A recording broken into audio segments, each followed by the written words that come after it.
इक ओंकार सतनाम करता पुरख निर्भव निर्वैर अकाल मूरत आजूनी सैभं गुरु प्रसाद। हूँ मैं रोग मानक को दीना, काम रोग मैं गल बस कीना। दृष्ट रोग पच मुए पतंगा, नाद रोग खप गए कुरंगा। जो जो दिसे सो सो रोगी, रोग रहत मेरा सतगुरु जोगी। जो जो दिसे सो सो रोगी, रोग रहत मेरा सतगुर जोगी। जो जो दिसे सो सो रोगी। जो भी दिखाई दे रहे है रोग दिखाई दे रहे है। रोग दे ही दर्शन होंदे ने। चलदे फिरदे मनुखां दे दर्शन नहीं, रोग दे दर्शन ने, रोगियां दे दर्शन ने। एक एक मनुख एक ऐसी तख्ती है जिस दे ते हजारां रोग लिखे हुए ने। पढ़न दी समर्था होवे मनुख खुद पढ़ सकदा है, वरना ये तख्ती खुद भी बोलन लग पैंदी है और खुद भी बयान करन लग। रूहे जमीन ते एक जो अपने नूं खुद पढ़ के सुनांदी है, मैं दुखी हां, ये रोग है। धन गुरु नानक देव जी महाराज कहंदे ने हर रोगां दी पंड है, दुखां दी पंड है, सिर्फ खोलण दी देर है। जरा जियां खोलीए सिवाय दुखां दे होर कुछ निकलदा ही नहीं। दुख की पंडा खुलियां सुख न निकस्यो कोय। गुरु नानक देव जी महाराज कहंदे ने हर मनुख दुखां दी पंड है, जरा खोलिए रंचक मात्र भी सुख लभदा नहीं। दुख है, दुख है। इसी तरीके दे नाल महान दार्शनिक संत जो 2500 साल पहला है भारत दी भूमि विच होया, वैसे थे नाम सिद्धार्थ सी, लेकिन बाद विच गौतम बुद्ध का कहलाया। उत्तम बुद्ध वाला, उत्तम सोचने वाला। दुनिया दे कुछ महापुरुष ऐसे होंदे ने, वो पिटी हुई लकीर दे हिस्से नहीं होंदे, उन्हां दे चलदियां ही लकीरां बनदियां ने। पिटी हुई लकीर तो मुराद अज तक जिन्हां जिन्हां रस्तियां तो जो सतपुरुष सत तक पहुंचे ने, उन्हां रस्तियां दा जो अनुगमन करे, उन्हां ते ही चलण दी कोशिश करे, उसकी अपनी मेहनत कुछ नहीं, सिर्फ पिछे ही चले है। लेकिन दो महापुरुष जगत विच ऐसे होए ने, एक महात्मा बुद्ध, एक गुरु नानक। ये खुद चलदे ने, इन्हां दी जीवन चेतना खुद रस्ता लभदी है और इन्हां दे चलण दे नाल रस्ता बणिया। एक रस्ते दा नां बौद्ध धर्म पै गया, एक रस्ते दा नां सिख धर्म पै गया। ये दोवें पिटी पिटाई लकीरां ते नहीं चले। दोहां ने बुलंद वांग एक गल कही है, जन्म दुख है, जीवन दुख है, मरण दुख है। अगर जन्म दुख है, मरण दुख है, ते जन्म ते मरण दे विचकार जो हो सकता है, वो सुख किस तरह हो सकता है? जैसे कणक दे बीज तो कणक पैदा होंदी है, चणियां दे बीज तो चने ही पैदा होंदे ने। अगर जन्म दुख है तो इस दुख दे सारा जीवन दुखी होवेगा और कुछ नहीं। और अंतिम एक बहुत वड्डी दुख दी मोहर लगेगी, वो है मरण। धन गुरु नानक देव जी महाराज दी बाणी दा फरमान, हे प्रभु जन्म मरण निवार, प्रभ जन्म मरण निवार, हार पर्यो द्वार। कई दफा दार्शनिक चिंतक हैरान ने गुरमत नूं समझण वाले, महात्मा बुद्ध नूं पढ़न वाले। इतना दुख है, इतना दुख है, इतना दुख है, और इतने रोग ने, इतने रोग ने, मनुख जी किस तरह लैंदा है, किवें जी लैंदा है? इक्को ही जवाब है, आसा करके जी लैंदा है कि शायद कल ना होवे, तो शायद दे जी लैंदा है। अज दुख है, शायद कल ना होवे। गुरबाणी कहंदी है अज दुख है, कल भी दुख है, परसों भी दुख है, अंतिम समय तक दुख है। लेकिन मनुख जी लैंदा है सुख दी आसा विच, दुख दे च जी लैंदा है सिर्फ सुख दी आसा विच। जीवदा ते दुखी है, आसा सिर्फ सुख दी हुंदी है। इस वास्ते गुरबाणी दा ये महावाक है, धन गुरु नानक देव जी महाराज दा ये महावाक, आसा मनसा बंधने भाई करम धर्म बंधकारी। आसा ते एक बहुत वड्डा बंधन है, जिवाई जाएगी दुख दे च, जिवाई जाएगी। इस तो ते फिर छुटकारा होना ही कठिन है। और आशा करके जिहड़े धार्मिक कर्म कीते वो भी बंधन बनन गए। शायद ए सुख देन, ऐ सुख देन, पर कौन दसे आशा ही दुख है कि आशा करके जो कुछ कीता उस दे किस तरह सुख होवेगा, किवें सुख मिल सकता है? धन गुरु नानक देव जी महाराज कहंदे ने, आशा विच अत दुख घाना मनमुख चित लाया। जिसने अपने मन नूं सामने रखिया, अपनी सोच नूं सामने रखिया, सारा जीवन आशा दे च बतीत करदा है, पर सारा जीवन फिर दुख दे च बतीत करदा है, क्योंकि सुख दी ते सिर्फ आशा है, कोल ते उसदे दुख है। एक विद्वान दा ऐसा कहना है कि एक रिष्ट पुष्ट शरीर गालबन 40 दिन रोटी तो बिना जी सकता है। उहदे शरीर दे अंदर इतनी चर्बी है,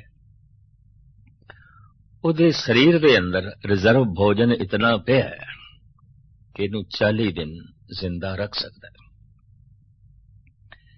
एक मनुख दरमियानी शरीरक श्रृंखला रखने वाला 40 दिन रोटी तो बिना जी सकता है।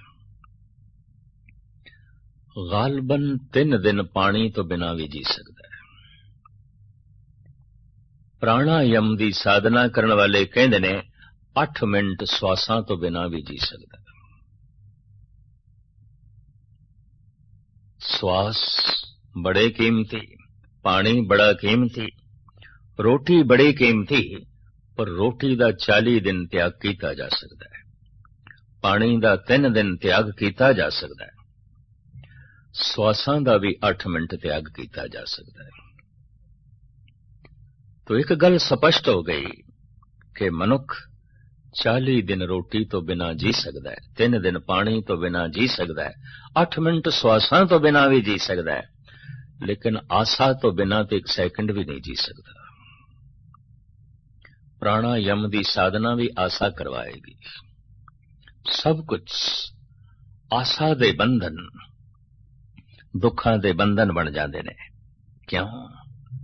अगर ये आस ही छड़ दईए है ही नहीं सुख, है ही नहीं सुख। शायद कोई नवी दुनिया उहदे द्वार खुलन, शायद कोई ऐसा जगत होवे जिथे सुख होवे। पर जैसा जीवन है, जैसा जगत है, जैसे जीवन शैली है, इहदे च सुख दी आसा नूं संजो के रखना, ਇਹ ਤੇ ਹਥਕੜੀਆਂ ਨੂੰ ਕੰਗਣ ਸਮਝਣਾ ਹੈ, ਇਹ ਤੇ ਬੇੜੀਆਂ ਨੂੰ ਝਾਂਜਰ ਸਮਝਣਾ ਹੈ, ਇਹ ਤੇ ਜੇਲ੍ਹ ਨੂੰ ਆਪਣਾ ਘਰ ਸਮਝਣਾ ਹੈ। ਔਰ ਆਲਮ ਐਸਾ ਕਹਿੰਦੇ ਨੇ, ਲੰਬੀ ਕੈਦ ਦੀ ਸਜ਼ਾ ਭੋਗਣ ਵਾਲੇ ਉਮਰ ਕੈਦੀ ਕਈ ਦਫਾ ਵਾਕਈ ਜੇਲ੍ਹ ਦੀ ਤੰਗ ਤਾਰੀਕ ਕੋਠੜੀਆਂ ਨੂੰ ਆਪਣਾ ਘਰ ਹੀ ਸਮਝ ਲੈਂਦੇ। बेड़ियां ते हथकड़ियां नूं भूषण समझ लेंदे ने। अगर बेड़ियां ते भूषण, हथकड़ियां भूषण दिखाई दे रही हैं, गहने दिखाई दे रही हैं, तो इन्हां बेड़ियां नूं तोड़ना औखा है। बेड़ियां तोड़ियां जा सकदियां अगर बेड़ियां बेड़ियां दिखाई देन, हथकड़ी कट्टी जा सकदी अगर हथकड़ी हथकड़ी दिखाई दे। पर जे हथकड़ी कंगन दिखाई दे रही है, जेल दी तंग तारीक कोठड़ी अपना घर दिखाई दे रहा है, तो कौन आजाद कराएगा? ते आजादी दी तमन्ना भी किस तरह पैदा होगी? मनुख दे अंदर जिहड़ी धर्म दी प्यास नहीं पैदा हो रही, धर्म दी तमन्ना नहीं पैदा हो रही, अधर्म ही घर बन गया। हुण धर्म दी तमन्ना किथे? औगण ही भूषण बन गए ते हुण गुणा दी लोड़ किथे रह गई? अंधेरे दा जीवन हो गया, हुण रोशनी नूं की करना? मनुखी जगत दी ये सब तो वड्डी बदकिस्मती है। पशुआं दा विकास प्राकृतिक रूप दे च हो रहा है। पत्थर हजारां साल दी यात्रा तो बाद खाक बन जांदे ने। खाक हजारां साल दी यात्रा तो बाद बनस्पति बन जाती है, और बनस्पति हजारां साल की यात्रा तो बाद कीड़े मकोड़े पशु पक्षी बन जाती है, और पशु पक्षी हजारां साल की यात्रा तो बाद एक दिन मनुख बन जाते हैं। यात्रा बड़ी लंबी है। मनुख भी रस्ते दे च है, पशु भी रस्ते दे च ने, बनस्पति भी रस्ते दे च है, पत्थर भी रस्ते दे च ने। कई जन्म सैलगिर करया, जैसे राजपथ ते असी चल रही होवे, शाहराह ते जा रहे होइए। कोई साथों अगे है, कोई पीछे है, कोई बहुत पीछे है, कोई बहुत अगे है। इसी तरह कह सकते हैं पत्थर ते सब तो पीछे है। पशु दे भी वैसे अखरी अर्थ ने जो पास दे च पिछे है। मनुख पशुआं नूं ते पिछे छोड़ आया है, पर परमात्मा होना अजे बाकी है। छोड़ आया है पशुआं नूं पिछे, लेकिन पिछे दी खिच बड़ी है, पिछे दी तलब बड़ी है। पिछला जीवन अचेत जीवन सी, ते अचेत जीवन दे च दुख नहीं सी। जैसे बेहोश मनुख दर्द ते पीड़ा तो बालातर हो जाता है। पीड़ा ते चल रही है, वेदना ते चल रही है, पर पीड़ा महसूस हो सके वो महसूस करने दा मादा ही सुत्ता होया है।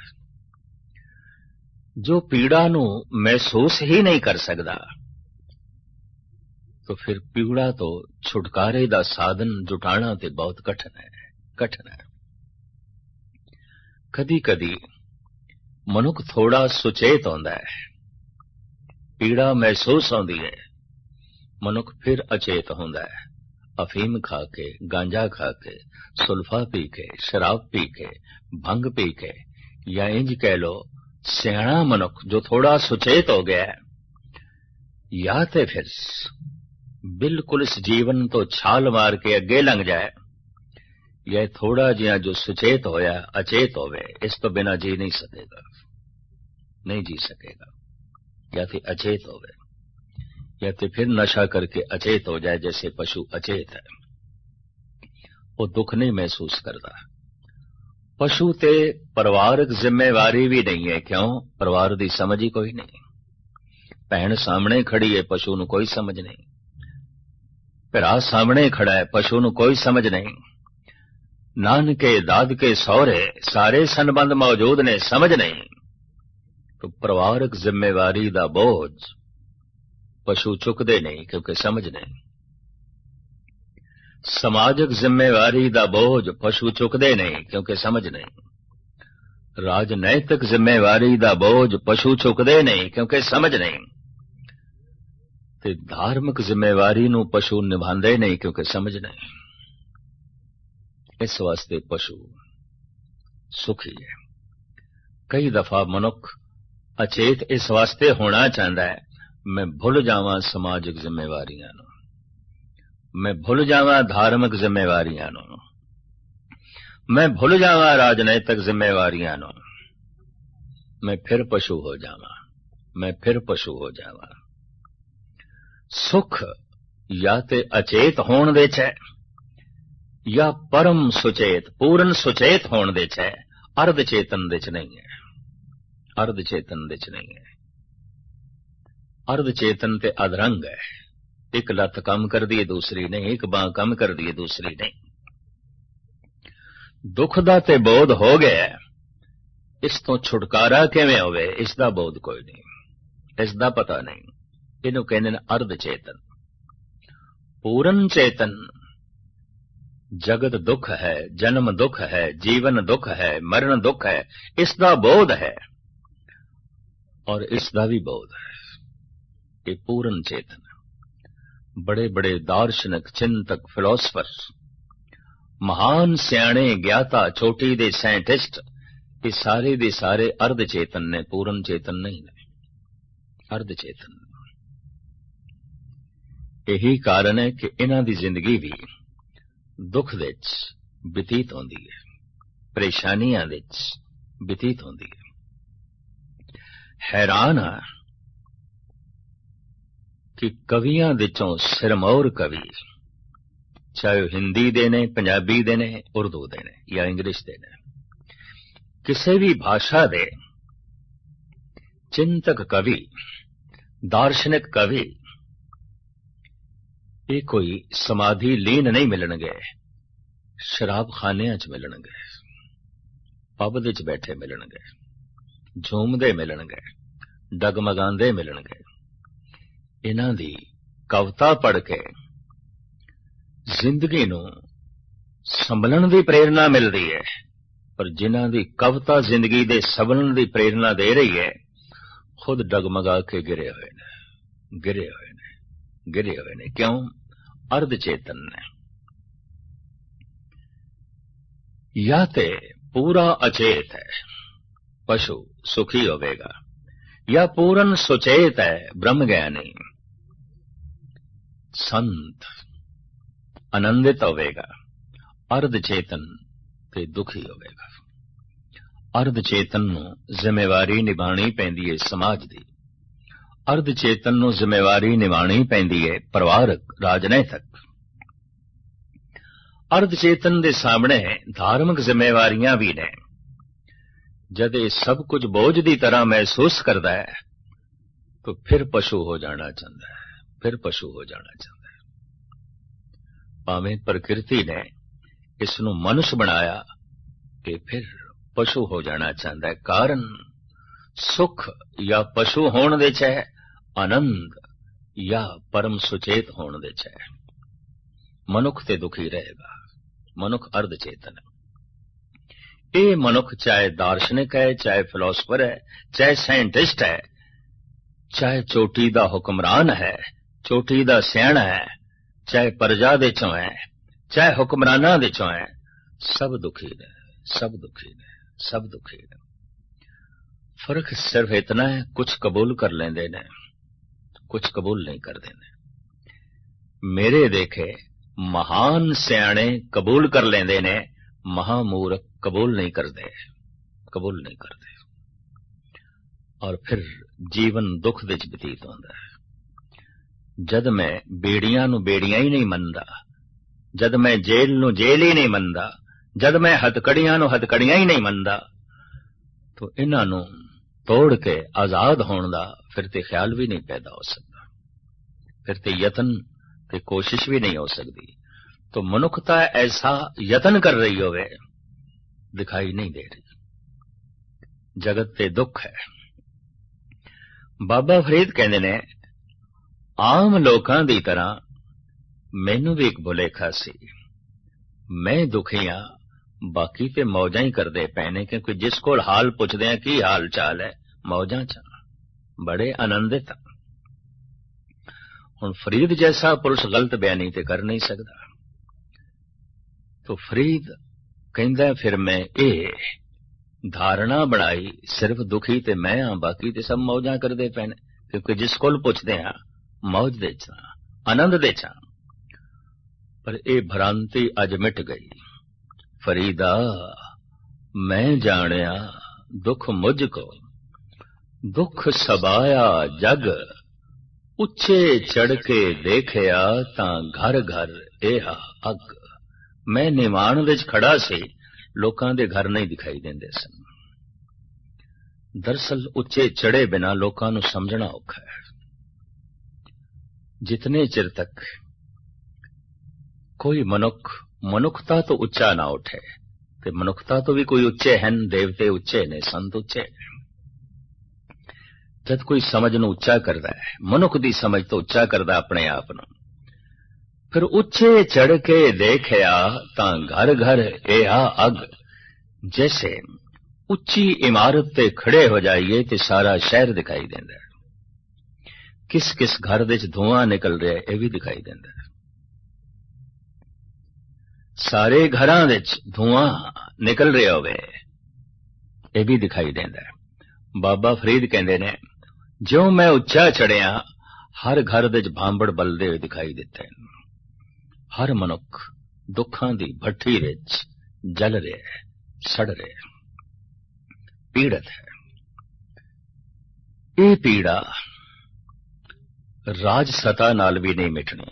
अगर मिट जाती तो सिंघासन छोड़न दी लोड़ नहीं सी गौतम बुद्ध नूं, भरतरी नूं, गोपी चंद नूं।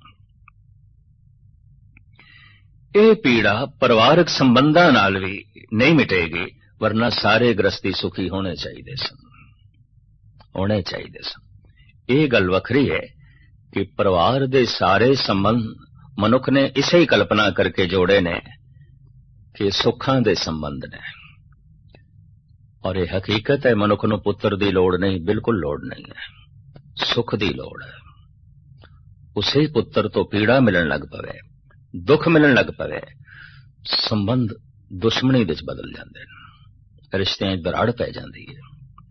मनुख नूं भरा नहीं चाहिदा, सुख चाहिदा है। अगर भरा तो दुख मिल रहा है तो भाईचारा खत्म हो गया, सामने ते दुश्मन खड़ा है। मनुख नूं मां बाप भी नहीं चाहिए, सुख चाहिए। मां तो पीड़ा मिल रही है, पिता तो दुख मिल रहा है। संबंधां विच विछिन्न होंदे जद कोई मां पुत्र दे समाजिक जीवन विच बहुत मदाखलत करन लग पवे, और ये मदाखलत जद उसनूं दीवार दी तरह खड़कदी है, तो पुत्र भी समझ लेंदा है कि मां मेरे लिए बाधा है, ये ना होवे तो ठीक है, एक पासे हो जाए तो ठीक है। और इसे तरीके नाल मनुख नूं पिता नहीं चाहिदा, सुख चाहिदा है। मनुख नूं मित्र नहीं चाहिदा, सुख चाहिदा है। मनुख नूं पत्नी भी नहीं चाहिदी, सुख चाहिदा है। यूरोप विच गालबन 45% शादियां तलाक हो जांदियां, और अमेरिका के कैलीफोर्निया सूबे विच 83% शादियां तलाक हो जांदियां, टुट जांदियां, एक सूबा। कारण मनुख नूं पति नहीं चाहिदा, पत्नी नहीं चाहिदी। हकीकत है, चाहे कोई कितना आखे मैनू पत्नी नाल बहुत प्यार है, ਪਤੀ ਨਾਲ ਬੜੀ ਗਹਿਰੀ ਸਾਂਝ ਹੈ। ਮਨੁੱਖ ਨੂੰ ਪਤਨੀ ਨਹੀਂ ਚਾਹੀਦੀ, ਸੁਖ ਚਾਹੀਦਾ ਹੈ। ਮਨੁੱਖ ਨੂੰ ਪਤੀ ਨਹੀਂ ਚਾਹੀਦਾ, ਸੁਖ ਚਾਹੀਦਾ ਹੈ। ਪਤਨੀ ਤੋਂ ਦੁੱਖ ਮਿਲ ਰਿਹਾ ਹੈ, ਪਤੀ ਤੋਂ ਕਲੇਸ਼ ਮਿਲ ਰਿਹਾ ਹੈ। ਰਿਸ਼ਤਿਆਂ ਦੇ ਦਰਾੜ ਪੈਂਦੇ ਤੇ ਤਲਾਕ ਤੱਕ ਨੌਬਤ ਪਹੁੰਚਦਿਆਂ ਦੇਰ ਨਹੀਂ ਲੱਗੇਗੀ। ਮਨੁੱਖ ਨੂੰ ਧਨ ਵੀ ਨਹੀਂ ਚਾਹੀਦਾ, ਸੁਖ ਚਾਹੀਦਾ ਹੈ। ਕਿਸੇ ਡਾਕੂ ਨੇ ਸੀਨੇ ਦੇ ਉੱਤੇ ਆ ਕੇ ਪਿਸਟਲ ਰੱਖਿਆ ਔਰ ਆਖਿਆ ਜੇਬ ਦੇ 'ਚ ਜਿਤਨਾ ਧਨ ਹੈ ਦੇ। ਅਗਲਾ ਕਹਿੰਦਾ ਇਹ ਲੈ, ਛੱਡ ਮੈਨੂੰ। ਮਨੁੱਖ ਨੂੰ ਧਨ ਵੀ ਨਹੀਂ ਚਾਹੀਦਾ, ਸੁਖ ਚਾਹੀਦਾ ਹੈ। ਮਨੁੱਖ ਨੂੰ ਜੀਵਨ ਨਹੀਂ ਚਾਹੀਦਾ, ਜ਼ਿੰਦਗੀ ਨਹੀਂ ਚਾਹੀਦੀ, ਸੁਖ ਚਾਹੀਦਾ ਹੈ। ਜਿਸ ਦਿਨ ਪਤਾ ਚੱਲ ਜਾਏ ਜ਼ਿੰਦਗੀ ਹੀ ਪੀੜਾ ਹੈ, ਜ਼ਿੰਦਗੀ ਹੀ ਦੁੱਖ ਹੈ, ਤਾਂ ਖੁਦਕਸ਼ੀ ਕਰਦਿਆਂ ਵੀ ਦੇਰ ਨਹੀਂ ਲੱਗਦੀ, ਆਤਮ ਹੱਤਿਆ ਕਰਦਿਆਂ ਵੀ ਦੇਰ ਨਹੀਂ ਲੱਗਦੀ, ਜ਼ਿੰਦਗੀ ਨੂੰ ਛੋੜਦਿਆਂ ਵੀ ਦੇਰ ਨਹੀਂ ਲੱਗਦੀ। ਮਿਲਣਗੇ ਇਸ ਤਰ੍ਹਾਂ ਦੇ ਦੁਨੀਆ ਦੇ ਬੰਦੇ। ਕਿਸੇ ਨੇ ਮਾਂ ਬਾਪ ਨੂੰ ਛੋੜਿਆ, ਕਿਸੇ ਨੇ ਭਰਾ ਨੂੰ ਛੋੜਿਆ, ਕਿਸੇ ਨੇ ਮਿੱਤਰਾਂ ਨੂੰ ਛੋੜਿਆ, ਕਿਸੇ ਨੇ ਪੁੱਤਰਾਂ ਨੂੰ ਛੋੜਿਆ, ਕਿਸੇ ਨੇ ਪਤਨੀ ਨੂੰ ਛੋੜਿਆ, ਕਿਸੇ ਨੇ ਪਤੀ ਨੂੰ ਛੋੜਿਆ, ਕਿਸੇ ਨੇ ਧਨ ਸੰਪਦਾ ਨੂੰ ਛੋੜਿਆ, ਪਰ ਕਿਸੇ ਨੇ ਤੇ ਆਪਣੀ ਜ਼ਿੰਦਗੀ ਨੂੰ ਹੀ ਛੋੜ ਦਿੱਤਾ, ਉਹਦਾ ਹੀ ਤਿਆਗ ਕਰ ਦਿੱਤਾ। ਨਹੀਂ ਚਾਹੀਦੀ ਹੈ ਜ਼ਿੰਦਗੀ। ਪ੍ਰਾਣਾਂ ਦੇ 'ਚ ਪਿਆਸ ਤੇ ਹੈ ਸੁਖ ਦੀ, ਤਲਾਸ਼ ਤੇ ਹੈ ਸੁਖ ਦੀ, ਪਰ ਝੋਲੀ ਦੇ ਸਿਵਾਏ ਦੁੱਖਾਂ ਤੋਂ ਹੋਰ ਹੈ ਕੁਛ ਨਹੀਂ। ਕਹਿੰਦੇ ਨੇ ਤਲਾਸ਼ ਹੀ ਲਾਜ਼ਮੀ ਨਹੀਂ, ਤਲਾਸ਼ ਸਹੀ ਥਾਂ ਤੇ ਕੀਤੀ ਜਾਏ ਇਹ ਵੀ ਬੜੀ ਲਾਜ਼ਮੀ ਹੈ। ਜੈਸੇ ਕੋਈ ਰੇਤ ਨੂੰ ਕੋਲੂ ਦੇ 'ਚ ਪਾ ਕੇ ਤੇਲ ਕੱਢਣ ਦੀ ਕੋਸ਼ਿਸ਼ ਕਰੇ, ਚਾਹੀਦਾ ਤੇ ਤੇਲ ਹੈ, ਪਰ ਰੇਤ ਨੂੰ ਪੀਣ ਨਾਲ ਤੇਲ ਨਹੀਂ ਮਿਲਦੇ, ਤਿਲਾਂ ਨੂੰ ਪੀਣ ਨਾਲ ਤੇਲ ਮਿਲਦੇ ਨੇ। ਤਲਾਸ਼ ਤੇ ਠੀਕ ਹੈ, ਚਾਹਤ ਤੇ ਠੀਕ ਹੈ, ਪਰ ਚਾਹਤ ਦਾ ਠੀਕ ਹੋਣਾ ਹੀ ਕਾਫੀ ਨਹੀਂ। ਚਾਹਤ ਦੀ ਜਿੱਥੋਂ ਸਹੀ ਢੰਗ ਨਾਲ ਪੂਰਤੀ ਹੋ ਸਕਦੀ ਹੈ, ਇਸ ਦਾ ਬੋਧ ਹੋਣਾ ਵੀ ਬੜਾ ਲਾਜ਼ਮੀ ਹੈ, ਬਹੁਤ ਲਾਜ਼ਮੀ ਹੈ। ਇਸ ਵਾਸਤੇ ਕਹਿੰਦੇ ਨੇ ਇੱਕੋ ਹੀ ਦੁੱਖ ਹੈ ਅਗਿਆਨ, ਇੱਕੋ ਹੀ ਪੀੜਾ ਹੈ ਅਗਿਆਨ, ਇੱਕੋ ਹੀ ਔਗਣ ਹੈ ਅਗਿਆਨ, ਇੱਕੋ ਹੀ ਪਾਪ ਹੈ ਅਗਿਆਨ, ਔਰ ਇੱਕੋ ਹੀ ਜ਼ਿੰਦਗੀ ਦੀ ਮੁਸੀਬਤ ਹੈ ਅਗਿਆਨ, ਇੱਕੋ ਹੀ ਮੂਰਖਤਾ ਹੈ ਅਗਿਆਨ, और इक्को ही आनंद है ज्ञान। ज्ञान ही भगवान है, वेद ही भगवान है। भारत दे ऋषि बहुत प्राचीन समय तो कह रहे ने ज्ञान ही भगवान है। धन गुरु गोबिंद सिंह जी महाराज कहते हैं ज्ञान गुरु आत्म उपदेशो नाम विभूत लगाओ। ज्ञान परमात्मा है, ज्ञान गुरु है। ज्ञान भगवान है तो फिर अज्ञान शैतान है। अज्ञान दे च जीना शैतानियत दे जीना है, ज्ञान दे च जीना भगवान दे जीना है।